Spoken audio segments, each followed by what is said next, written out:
মাননীয় সদস্যবৃন্দ, দিনের কার্যসূচি অনুযায়ী এখন মহামান্য রাষ্ট্রপতির ভাষণ সম্পর্কে আনীত ধন্যবাদ প্রস্তাবের উপর আলোচনা অনুষ্ঠিত হবে। আলোচনার এই পর্বে আমি মাননীয় সদস্য জনাব মাহমুদুল সামাদ চৌধুরী সিলেট ৩কে তার বক্তব্য রাখার আহ্বান জানাচ্ছি। আপনার সময় ১২ মিনিট। নাহমাদুহু ওয়া নুসাল্লি আলা রাসূলিল কারীম। আউযু বিল্লাহি মিনাশ শাইতানির রাজীম। বিসমিল্লাহির রহমানির রহিম। আজকে আমি মহামান্য রাষ্ট্রপতির ভাষণের উপরে বক্তব্য রাখতে যাচ্ছি। মাননীয় স্পিকার, আমি ধন্যবাদ জানাচ্ছি আমাদের মহামান্য রাষ্ট্রপতিকে তার সুন্দর তথ্যবহুল ও দিক নির্দেশনামূলক বক্তব্য উপস্থাপন করার জন্যে। আমি ধন্যবাদ জ্ঞাপন করছি দেশরত্ন জননেত্রী শেখ হাসিনা, যার প্রজ্ঞা ও বিচক্ষণতা সততা দিয়ে তিনি তৃতীয়বারের মতো বাংলাদেশের প্রধানমন্ত্রী নির্বাচিত হওয়ার গৌরব অর্জন করেছেন এবং বাংলাদেশ থেকে সন্ত্রাস জঙ্গিবাদ নামক বিষবিক্র উপড়ে ফেলার জন্য দৃঢ় প্রত্যয় ব্যক্ত করেছেন এবং বাংলাদেশকে একটি সুখী সুন্দর সমৃদ্ধশালী রাষ্ট্র হিসেবে করার জন্যে ওনার প্রচেষ্টা অব্যাহত রাখছেন। আমি আমার বক্তব্যের শুরুতে শ্রদ্ধার সাথে স্মরণ করতে চাই বাংলার সর্বকালের সর্বশ্রেষ্ঠ সন্তান জাতির জনক বঙ্গবন্ধু শেখ মুজিবুর রহমানকে, যার জন্ম না হলে এই বাংলা স্বাধীন হতো কিনা জানি না। আমি শ্রদ্ধার সাথে স্মরণ করতে চাই 1975 সনের 15ই আগস্টের কালো রাতে বঙ্গবন্ধুর পরিবারের সকল সদস্যবৃন্দ যাদেরকে নির্মমভাবে হত্যা করা হয়েছিল, তারই সাথে সাথে 3রা নভেম্বর জেলের ভিতরে আমাদের জাতীয় 4 নেতাকে নির্মমভাবে হত্যা করা হয়েছিল। 21শে আগস্ট আইবি রহমান সহ আমাদের আওয়ামী লীগের 24 জন নেতাকে নির্মমভাবে হত্যা করা হয়েছিল। মূল উদ্দেশ্য ছিল মাননীয় প্রধানমন্ত্রী জননেত্রী শেখ হাসিনাকে প্রাণে মেরে ফেলার জন্য। আমাদের এই মহান মুক্তিযুদ্ধে 30 লক্ষ মুক্তিযোদ্ধা ভাই এবং বোনেরা শহীদ হয়েছেন। আমি তাদের প্রতি শ্রদ্ধা নিবেদন করছি। তারই সাথে সাথে আমাদের সিলেটের আলহাজ আব্দুস সামাদ আজাদ, দেওয়ান ফরিদ গাজী সাহেব, কিবরিয়া সাহেব, হুমায়ুন রশিদ চৌধুরী সাহেব এবং আমাদের এই 2 সপ্তাহ আগে বাবু সুরঞ্জিত সেনগুপ্ত, সিলেটের অহংকার, যাকে নিয়ে এই সংসদে আমরা অহংকার করতাম যে কোনো আইন বিষয় নিয়ে সুরঞ্জিত বাবু প্রথমেই কথা বলতেন। তারই সাথে সাথে আমাদের লিটন ভাই আমাদের, যিনি মৃত্যুবরণ করেছেন, নির্মমভাবে তাকে মেরে ফেলা হলো। আমি তাদের সকলের প্রতি শ্রদ্ধা নিবেদন করছি। রব্বুল আলমিনের কাছে দোয়া করি রব্বুল আলমিন যেন তাদের সাগিরা কাবিরা গুনাহ কাজা নামাজ আর রোজাকে যেন মাফ করে দেন। মাননীয় স্পিকার, আমি মাননীয় প্রধানমন্ত্রীকে ধন্যবাদ জানাচ্ছি। প্রথমেই ফিঞ্চগঞ্জ ফার্টিলাইজার ফ্যাক্টরি, যেটা শাহজালাল ফার্টিলাইজার ফ্যাক্টরি হিসেবে হয়েছে 6,000 কোটি টাকা ব্যয়ে, এটা নির্মাণ করার পর কিছুদিন আগে যখন চাইনিজ প্রেসিডেন্ট বাংলাদেশে এসেছিলেন, তিনি ভিডিও কনফারেন্সের মাধ্যমে এই শাহজালাল ফার্টিলাইজার ফ্যাক্টরি উদ্বোধন করেছেন এবং এইটি খুব সুন্দরভাবে প্রোডাকশন দিয়ে যাচ্ছে। এই ফার্টিলাইজার ফ্যাক্টরি সম্বন্ধে পরবর্তীতে আমি আরও কিছু কথা বলতে চাইব। মাননীয় স্পিকার, আমি প্রথমেই যে বলতে চাই আমাদের কি কি অর্জন হলো এই বাংলাদেশের আমাদের মাননীয় প্রধানমন্ত্রীর মাধ্যমে। মাননীয় প্রধানমন্ত্রী জননেত্রী Sheikh Hasina planet 50-50 champion agent of change পুরস্কার পেয়েছেন। মাননীয় প্রধানমন্ত্রী তথ্য প্রযুক্তি উপদেষ্টা সজীব ওয়াজেদ জয় ডিজিটাল বাংলাদেশ গড়ায় বিশেষ অবদানের জন্য আইসিটি ফর ডেভেলপমেন্ট অ্যাওয়ার্ড পান। বিশ্বের শীর্ষ নেতাদের তালিকায় মাননীয় প্রধানমন্ত্রী শেখ হাসিনা 10ম স্থান অধিকার করেছেন। গত 7 বছরে বিশ্বে অর্থনীতিতে বাংলাদেশের অবস্থান 48তম থেকে 32তমতে এসছে। সারা দেশে শিক্ষা প্রতিষ্ঠানে শেখ রাসেল ভাষা ল্যাব স্থাপন করা হয়েছে। এই ভাষা ল্যাব 9টি ভাষা শিক্ষা দেবে। এখন প্রাথমিক পর্যায়ে ঝরে পড়ার শিক্ষার হার কমে 19.4-এ এসছে। 2016 সাল পর্যন্ত সরকার বিনামূল্যে 195 কোটি বই বিতরণ করেছে। 78% জনগণ বিদ্যুৎ সুবিধা পাচ্ছে। এখন রপ্তানি আয় জুলাই 2016 পর্যন্ত $34.24 বিলিয়ন হয়েছে। বিদ্যুৎ উৎপাদন আমরা 15,300 মেগাওয়াট এই মুহূর্তে করছি। বৈদেশিক মুদ্রা রিজার্ভের পরিমাণ আমাদের প্রায় $32 বিলিয়ন হয়েছে। দরিদ্র সীমার হার আপনারা সকলেই জানেন যে এটা ছিল, ইট ওয়াজ 36, নাও ইট ইজ 22.24। মাথাপিছু আয় 2009 সালে আমাদের $577 ছিল, অর্থাৎ বাংলা ভাষায় যদি বলি তাহলে বলবো 42,000 টাকা ছিল, আর এখন 1,466 হয়েছে, যা আমাদের বাংলাদেশি টাকায় 1,10,00,000 থেকে 20-এর মতো হয়েছে। গড় আয়ু মানুষের 71-এ উন্নীত হয়েছে। সরকার হতদরিদ্র 50 লাখ মানুষের মাঝে 10 টাকা দরে চাউল দিয়ে যাচ্ছে।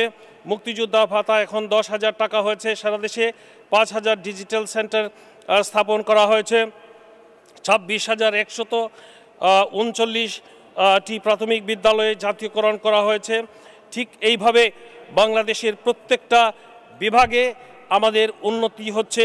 বিদ্যুতের খাত বলেন, কৃষি খাত বলেন, প্রত্যেকটা খাতে আমাদের এইভাবে উন্নয়ন হচ্ছে।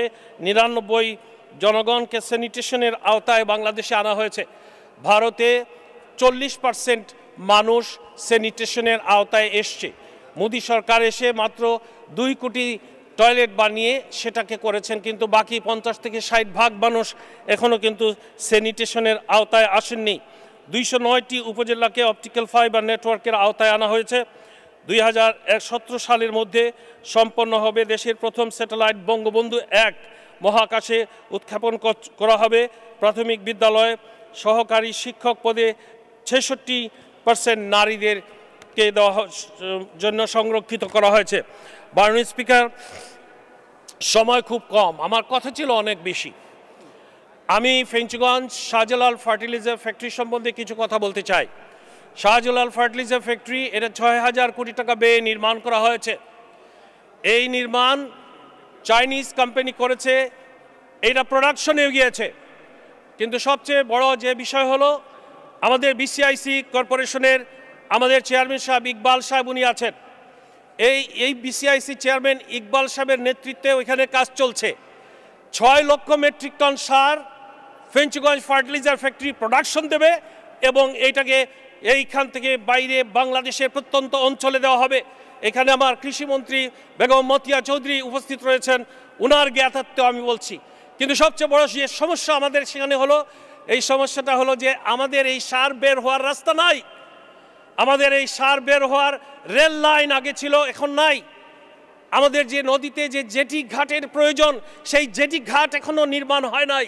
300 ট্রাক সার প্রত্যেক দিন এখান থেকে বের হতে হয়। 25 থেকে 26, 30, 40, 50টা ট্রাক বের হয়। তাহলে এই ব্যবস্থা কে করবেন?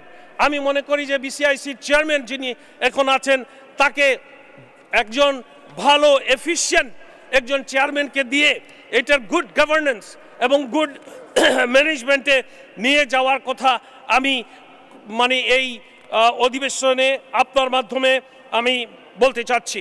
মাননীয় স্পিকার, আমরা গত 2 সপ্তাহ আগে আমরা গিয়েছিলাম পার্লামেন্টারি ডিফেন্স কমিটি থেকে লেবানন এবং কুয়েতে। দুটি দেশে আমাদের সোলজার্সরা যে সুনাম অর্জন করেছে, এইটা আমাদের লাল সবুজের পতাকা সারা বিশ্বে যেমন ছড়িয়ে দিয়েছে। বিশেষ করে কুয়েতে এখানে 7,000 সৈনিক আমাদের রয়েছে।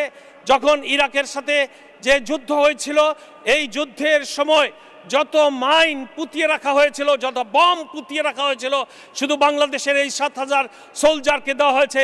এইগুলাকে গত 15 বছর ধরে তারা উঠায় ডিফিউজ করছে এবং আমরা এই কুয়েত এবং সৌদি আরবের বর্ডারে আমরা গিয়ে এটা প্রত্যক্ষ করে এসেছি। তারই পাশাপাশি আমরা লেবাননে গিয়েছিলাম। বিশ্বের মধ্যে 5টি দেশ, লেবাননের আর ইসরায়েলের যে বর্ডার, সাগরের মধ্যে যে বর্ডার রয়েছে, এই বর্ডার পাহারা দেওয়ার জন্যে শুধু বাংলাদেশ থেকে 2টি যুদ্ধ জাহাজ নেওয়া হয়েছে, আর বাকি সব জায়গা থেকে নেওয়া হয়েছে 1টি করে। মাননীয় স্পিকার, আমি আপনাকে ধন্যবাদ জানাতে চাই। গত 25 জুলাই আপনি আমাকে পাঠিয়েছিলেন, টিম লিডার হিসাবে পাঠিয়েছিলেন অস্ট্রেলিয়া। সেটা সাইবার ক্রাইম কনফারেন্সের জন্য ছিল এবং 5ম অধিবেশন আমি চেয়ার করেছিলাম। আমি ইতিমধ্যে আপনি জানেন যে আমাকে দাওয়াত করা হয়েছে একজন এশিয়া মহাদেশ থেকে অ্যাডভাইজারি কাউন্সিল থেকে আমাকে পছন্দ করা হয়েছে বা নমিনেশন দেওয়া হয়েছে। আমি সেই অধিবেশনে 27, 28 এবং 29 মার্চে আমি সেখানে গিয়ে পৌঁছাবো। আমরা যদি সকল এমপিরা যদি আমরা ভালোভাবে কাজ করি, আমাদের পুরস্কার এমনি আসবে। আমাদের মাননীয় প্রধানমন্ত্রী রয়েছেন, আমাদের মাননীয় স্পিকার রয়েছেন, আমাদের বড় বড় নেতারা রয়েছেন। আমরা অনেক ছোট ছোট নেতারা আমরা অতি অল্প সময়ে অনেক বড় হয়ে যেতে চাই, কিন্তু এটা কিন্তু সম্ভব নয়। Politics is a total exercise. রাজনীতি একটি অনুশীলনের ব্যাপার। এই অনুশীলন করে করে নবীন যে আমাদের সংসদ সদস্যরা এখানে উপস্থিত হয়েছেন, আমি আপনাদের সকলকে অনুরোধ জানাবো যে আপনারা আপনাদের নিজ নিজ এলাকায় কাজ করেন, মানুষের জন্য কাজ করেন এবং মানুষকে সেবা দেওয়ার বিষয়টা আপনারা আমলে আনেন। মাননীয় স্পিকার, আমি আমার মাননীয় প্রধানমন্ত্রীকে, জননেত্রী শেখ হাসিনাকে ধন্যবাদ জানাতে চাই যে সিলেট ঢাকা 4 লাইনে করার যে উনি যে করেছেন, প্রস্তুতি নিচ্ছেন এবং এটা কিছুদিনের মধ্যেই টেন্ডার হবে। ঠিক এইভাবে আমাদের রোডস অ্যান্ড হাইওয়ে, আমাদের ঢাকা থেকে গাজীপুর ওই লাইনে, আমাদের চট্টগ্রামের লাইনে, আমাদের কর্ণফুলী রিভার টানেল হচ্ছে, আমাদের পদ্মা সেতু প্রায় 40 ভাগ কাজ শেষ হয়েছে। এই সকল কাজ সারা দেশের, সারা বাংলাদেশের উন্নয়নের প্রতীক। আজকে বিরোধী দল বিভিন্ন সময়ে বিভিন্নভাবে আমাদেরকে হেয় প্রতিপন্ন তারা করতে চান, এটা কিন্তু চলবে না। আমি বিরোধী দলকে বিশেষভাবে অনুরোধ জানাবো যে আপনারা রাজনীতি যদি করেন তাহলে রাজনীতির মাঠে আসেন, আর রাজনীতি যদি না করেন আমাদেরকে ছেড়ে দেন উন্নয়নের কাজের জন্য। আমার নেত্রী শেখ হাসিনা 2002 সাল থেকে শুরু করে আজ পর্যন্ত যে উন্নয়ন করেছেন, এই উন্নয়ন বাংলাদেশে গত 45 বছরেও হয় নাই। এই 45 বছরে যেটা হয় নাই, এটা সম্ভব হয়েছে এই জননেত্রী শেখ হাসিনার জন্য। আমি যেটা বলতে চাই যে আমরা যদি সকলে মিলে একভাবে আমরা কাজ করি, সততার সাথে, নিষ্ঠার সাথে, তাহলে বাংলাদেশের উন্নয়ন কেউ ঠেকাতে পারবে না। ইতিমধ্যে আমি আপনাদেরকে শুনাইছি, বলেছি যে বাংলাদেশ 48 থেকে 33 এসছে। আমাদের নেত্রী বিশ্বের 10 মাননীয় সদস্য, সময় শেষ হয়েছে। 1 মিনিট। জি, 1 মিনিটে আমি শেষ করে ফেলবো। আমাদের নেত্রী, আমি মনে করি যে আমরা সকলে মিলে, আমি সব সময় প্রত্যেক জুম্মার নামাজে মাননীয় প্রধানমন্ত্রী শেখ হাসিনার জন্য দোয়া করি। ভারতের একটা গান আছে, মাননীয় স্পিকার, এটা গান নয়, আমি এমনি সিম্পল বলবো, মা ও মা তু কিতনি अच्छी है, মা ও মা তু কিতনি ভোলি है, মা ও মা তু কিতনি নাদা है, মা ও মা তু তো শেখ হাসিনা है। আপনাদের সকলকে ধন্যবাদ। আল্লাহ হাফেজ। জয় বাংলা, জয় বঙ্গবন্ধু। ধন্যবাদ মাননীয় সদস্য। মাননীয় সদস্য জনাব মোহাম্মদ আব্দুল মজিদ খান, হবিগঞ্জ 2। মাননীয়